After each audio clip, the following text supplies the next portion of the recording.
Good evening, folks. This is Greg Judy, Green Pastures Farm. Today's topic is grass genetic heifers, and we're going to be marketing around 100 of those. And they're 1/3 Barzona, 1/3 Red Angus, and 1/3 Hereford. They are red-hided. Some of them will have white faces.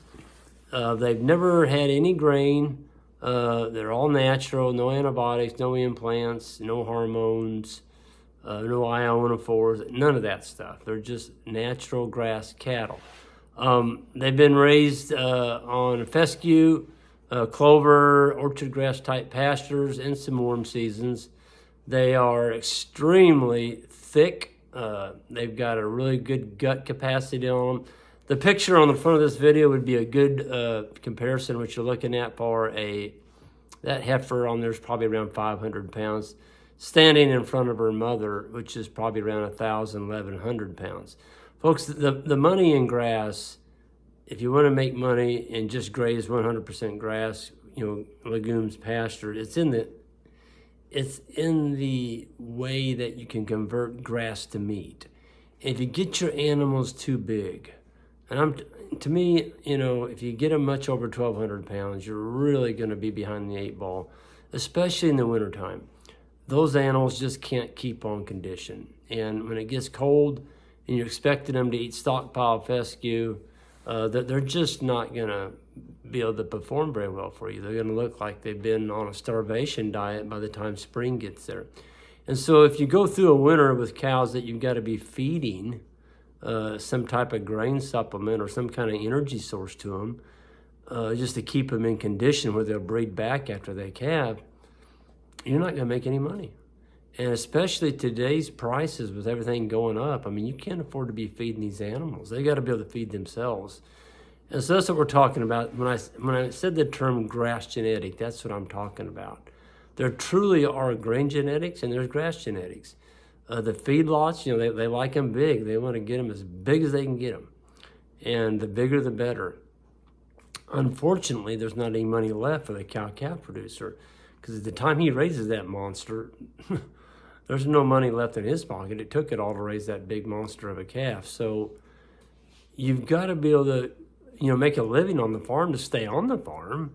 And if you got a really good town job and you've got a hobby cows on the side, I guess that's okay. But when you retire and you don't have that income coming in from the town job anymore, I've seen it happen. I've worked with people that lost their cow herds. The wife made him sell the cows because he didn't have his town job anymore to support the cows. And so, this is a great business to be in, but it's even a better business when you can make money every year because you've got really good adaptable animals. And that's what I'm trying to, talk about here tonight. So these heifers that we're going to be selling, they were born in September of 2021, September, October. Fall calving cows. That's what they do up there. They fall calve every year. Been doing it for, gosh, I don't know how many, probably 20, 30 years.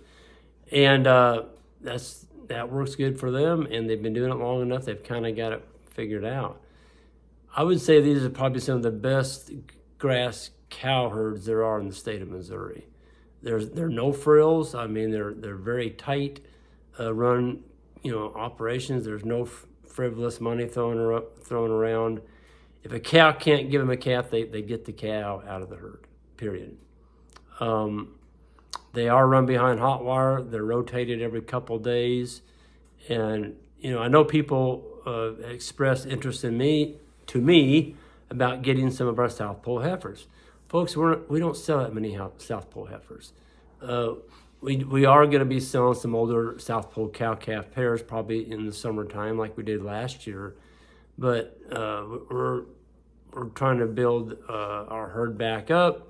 We've sold quite a few in the past, and we're going to be keeping back more heifers this year. We will be auctioning a small group, maybe a couple groups of 5 or something, but not going to be anything like what we're marketing here. We're talking about 100 of them. And that's, the number that you can buy, the minimum number is 5. So don't email me about 1, 2, or 3. We're not going to do that. It's 5 or more. There's no limit on the upside. If you want 20, 30, whatever, if they're available, that's the way we're going to sell them. So you can go to our website, greenpasturesfarm.net, email me. My email address is on there, and I'll give you the full details. These animals will be available to be picked up the 3rd week of July. And so they'll have all their they'll have their first round of shots. Of course, they're weaned. They're not gonna be balling for mom or anything like that. I do wanna make a stipulation though. These cattle are not from my herd. So don't think you're buying Greg Judy heifers, you're not. You're buying North Missouri, some really good genetics out of some good grass cattle up there, but they're not out of my herd. Having said that, last year, I know a lot of people bought, bulls from us and took them home with those heifers. And I would say, here's the deal. You're buying a heifer that's just been weaned. I wouldn't even get a bull this year. I mean, why feed a bull for a year when the heifers were just weaned? They're not going to be a year old till September. You wouldn't want to breed them any sooner than 15 months, and I'd probably go a little longer than that. They stay in the herd longer if you wait a little bit longer to get them bred because they're more mature. They make a better cow. So having said that, putting a slick-hided South Pole bull on these heifers, you're going to be, on that first cross, you're going to be pretty darn close. You're going to be 7/8, the same breed that what a South Pole would be. And you keep the heifers out of that cross, you're going to be there the next year. So, South Pole heifers are expensive. You're going to be able to get these a lot more economical than what you can buy a pureblood for. So, it just depends on what you want and what your goals are. But we're going to have some really nice heifers.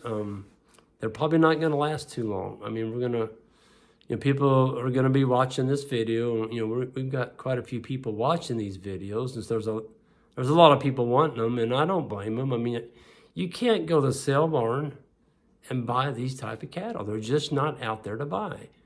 And I wouldn't do that. I mean, you're going to be getting stuff that's big boned, way too big a frame on them. It's going to take you years to get that frame off of them. Here you're starting with the right size animal right off the start. So they're already hot wire broke. They know how to eat grass. You need a year to kind of get them used to your farm, and by that time you're ready to put a bull into them. So, yeah, I think that's a good way to get started. With the way this thing's headed, the inflation and all that, people are scared parking their money in the bank, and I don't blame them. I mean, the U.S. dollar is just getting hammered by all this money printing. So I think livestock, things that are real livestock, whether it's sheep or goats or cattle, or good investment. If you get your hands on some land, leasing it, get you some ruminants out there, I think you're in the right business because people got to eat. And if you can raise food, healthy food, without the use of commercial fertilizer because you're using managed grazing, like we teach in our grazing school, you don't need all this stuff. You're in the driver's seat. So just be thankful you live where you do, and it's a great country, and I wouldn't want to live anywhere else. And with that, I'm going to sign off here. Anybody that's interested in those heifers, give me an email, greenpasturesfarm.net. My email address is on there, and I'll try and get back to you. I'm probably going to get quite a few emails, so just be patient. If we sell out, I'll try and get back to you and just tell you, they're already sold or whatever. I'll try and not leave you hanging. So anyway, y'all have a good evening, and we'll see you down the road, and be safe out there.